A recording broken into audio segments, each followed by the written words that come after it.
ଗଜପତି ବଡ଼ପଦାରେ ଘରେ ଘରେ ଶଙ୍ଖ କାର୍ଯ୍ୟକ୍ରମ। ଗଜପତି ଜିଲ୍ଲା ନୂଆଗଡ଼ ବ୍ଲକ ଅନ୍ତର୍ଗତ ବଡ଼ପଦା ଗ୍ରାମଠାରେ ଘରେ ଘରେ ଶଙ୍ଖ କାର୍ଯ୍ୟକ୍ରମ ଅନୁଷ୍ଠିତ କରାଯାଇଥିଲା। ସେହି କାର୍ଯ୍ୟକ୍ରମରେ ମୁଖ୍ୟ ଅତିଥି ଭାବେ ବିଜେଡି ଜିଲ୍ଲା ସଭାପତି ଜଗବନ୍ଧୁ ଦାସ, ବ୍ଲକ ସଭାପତି ଯୋଜନ ମାଝୀ, ଜିଲ୍ଲା ଯୁବ ସଭାପତି ଲିଙ୍ଗରାଜ, ସାଂସଦ ପ୍ରତିନିଧି ରିଙ୍କୁ ପାଣିଙ୍କ ସମେତ ଜିଲ୍ଲା ଏବଂ ସ୍ଥାନୀୟ ବ୍ଲକର ବିଜେଡି କର୍ମୀ ସହ ବହୁ ଜନସାଧାରଣ ଯୋଗଦାନ କରିଥିଲେ। ଏହି କାର୍ଯ୍ୟକ୍ରମ ମାଧ୍ୟମରେ ରାଜ୍ୟ ସରକାରଙ୍କ ବିକାଶର କାର୍ଯ୍ୟକୁ ଲୋକଙ୍କୁ ସଚେତନ କରାଇବା ସହ ଗ୍ରାମର ବଜାର ଏବଂ ସମସ୍ତ ସାହି ପରିକ୍ରମା କରି ଶଙ୍ଖ ଚିହ୍ନର ଫଟୋକୁ ବିଜେଡି ନେତା କର୍ମୀ ମହିଳାମାନେ ଘରେ ଘରେ ଲଗାଇ ଏହି କାର୍ଯ୍ୟକ୍ରମକୁ ଆଗେଇ ନେଇଥିଲେ।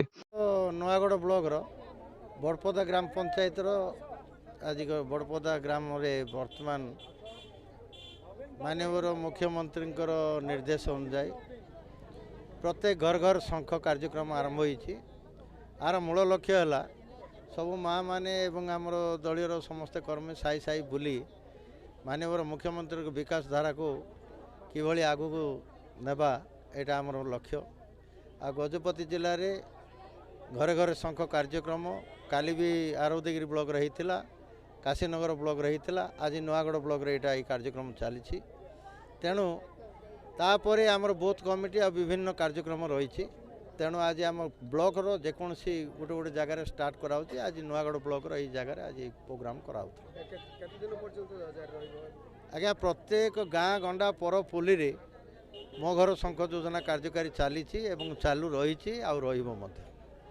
ଦେଖନ୍ତୁ, ମାନ୍ୟବର ମୁଖ୍ୟମନ୍ତ୍ରୀ ତଥା ବିଜୁ ଜନତା ଦଳ ସୁପ୍ରିମ ଆମକୁ ନିର୍ଦ୍ଦେଶ ଦେଇଥିଲେ ଘର ଘର ଶଙ୍ଖ ପ୍ରୋଗ୍ରାମ କରି ନବୀନ ବାବୁଙ୍କର ବାର୍ତ୍ତା ଆମର ନବୀନ ବାବୁ ସରକାର ଯେଉଁ ଉନ୍ନୟନ କାମ କରିଛନ୍ତି ସେହି କାମ ଗୁଡ଼ିକ ଆମେ ନେଇକରି ଲୋକଙ୍କ ପାଖରେ ପହଞ୍ଚାଇବା ପାଇଁ ଏବଂ ଘର ଘର ଶଙ୍ଖ ଲଗାଇ ଶଙ୍ଖର ସିମ୍ବଲ ଆମ ସବୁ ଆନାଉନ୍ସ କରିକି ସେମିତି ଆମର ଗାଁରେ ଗାଁରେ ଯେଉଁମାନେ ଲୋକଙ୍କର ସୁବିଧା ବୁଝି ଯେ ଗ୍ରିଭାନ୍ସ ଥିଲେ ଶୁଣିବା ପାଇଁ ସେମିତି ଆମକୁ ନିର୍ଦ୍ଦେଶ ଦେଇଥିଲେ।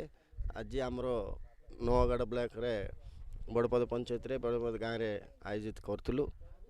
ଏଇ ଘର ଘର ଶଙ୍ଖ ପ୍ରୋଗ୍ରାମରେ ଆମର ଜିଲ୍ଲା ସଭାପତି ଏବଂ ଯୁବ ସଭାପତି ଛାତ୍ର ସମସ୍ତେ ଆମେ ଆଜି ଯୋଗ ଦେଇଥିଲୁ। ମାଆମାନଙ୍କୁ ଧରିକିରି ଆଜି କରିଥିଲୁ। ଗାଁ ଗାଁ ବୁଲି ଆମେ ଶଙ୍ଖର ଚିହ୍ନ କାନ୍ଥରେ ଲଗାଇଲୁ ଏବଂ ଆମର ମାନ୍ୟବର ମୁଖ୍ୟମନ୍ତ୍ରୀଙ୍କର ନିର୍ଦ୍ଦେଶ କ୍ରମେ ମୁଖ୍ୟମନ୍ତ୍ରୀଙ୍କର ବାର୍ତ୍ତା ଆମେ ଗାଁ ଗାଁ ପହଞ୍ଚିଲୁ। ମୋ ନାମ ହେଉଛି ଜହନ ମାଝୀ, ନୂଆଗଡ଼ ବ୍ଲକର ବିଜୁ ଜନତା ଦଳର ସଭାପତି। ଆଜି ଯେଉଁ ଆପଣଙ୍କର ବ୍ଲକର ବଡ଼ପଦାରେ ଯେଉଁ କାର୍ଯ୍ୟକ୍ରମ ହେଲା ସେଇ କାର୍ଯ୍ୟକ୍ରମ କ'ଣ ଏବଂ କାହିଁକି ହେଉଛି?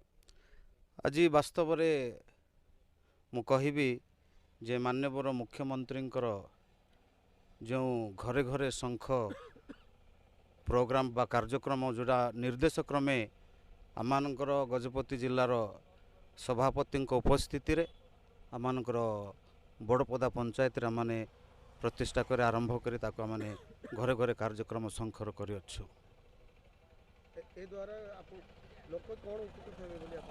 ନିଶ୍ଚିତ ଭାବରେ ଆଉ ସେମାନେ ଜାଣିବେ ଯେ ମାନ୍ୟବର ମୁଖ୍ୟମନ୍ତ୍ରୀଙ୍କର ଯେଉଁ ବିକାଶ ଧାରା ସେମାନେ ଜାଣିବେ ଯେ କି ପ୍ରକାର ଭାବରେ ଆଜି ସାରା ଓଡ଼ିଶାରେ ହେଉ କିପରି ଭାବରେ ବିକାଶ ଚାଲିଛି।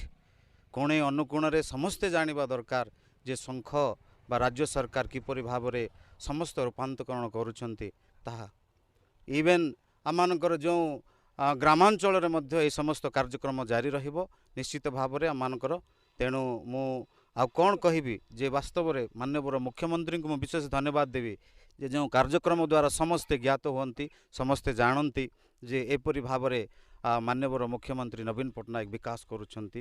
ତା ସହିତ ଯିଏକି ସହଯୋଗ କରୁଛନ୍ତି ଆମମାନଙ୍କର ଅଧ୍ୟକ୍ଷ ଭାବରେ ଆମ ଓଡ଼ିଶା ନବୀନ ଓଡ଼ିଶାର ବିକେ ଫାଣ୍ଡିଆନ ସାର୍ଙ୍କୁ ମଧ୍ୟ ଧନ୍ୟବାଦ ଦେବି ଯେ ତାଙ୍କର ସହଯୋଗରେ ଆଜି ସାରା ଓଡ଼ିଶାରେ ଏ ପ୍ରକାର ବିକାଶର ଧାରା ଚାଲିଛି। ଆପଣମାନେ ଦେଖିଥିବେ ଆଜି ଯେଉଁ ବଡ଼ପଦା ଗ୍ରାମ ପଞ୍ଚାୟତରେ ଆମେ ଶଙ୍ଖ କାର୍ଯ୍ୟକ୍ରମ ଯେଉଁଟା ଆମେ କଲୁ ଯେ ସେଠି ଅନେକ ମହିଳାମାନେ ମାଆମାନେ ଇଭେନ୍ ଆମମାନଙ୍କର OLM ଟିମ୍ର ଯିଏକି MBK CRPF ପୁଣି ଅଙ୍ଗନବାଡ଼ି ତା ସହିତ ଯେଉଁ ମାଆମାନେ ଗ୍ରାମାଞ୍ଚଳର ମାଆମାନେ ସେ ବଡ଼ପଦାର ବହୁତ ସହଯୋଗରେ ଆଜି ପ୍ରତ୍ୟେକ ସେମାନେ ସେହି ଶଙ୍ଖ ଚିତ୍ରକୁ ଧରି କାନ୍ଥରେ ସମସ୍ତେ ଟଙ୍ଗେଇଲେ। ପୁଣି ଆମେମାନେ ମଧ୍ୟ ସହଯୋଗରେ ସେଇ ବଡ଼ପଦା ଗ୍ରାମରେ ସେ ଗଜପତି ଜିଲ୍ଲାରୁ ମନୋହର ପରିଛାଙ୍କ ରିପୋର୍ଟ ଜ୍ୟୋତିପ୍ରଭା ନ୍ୟୁଜ୍।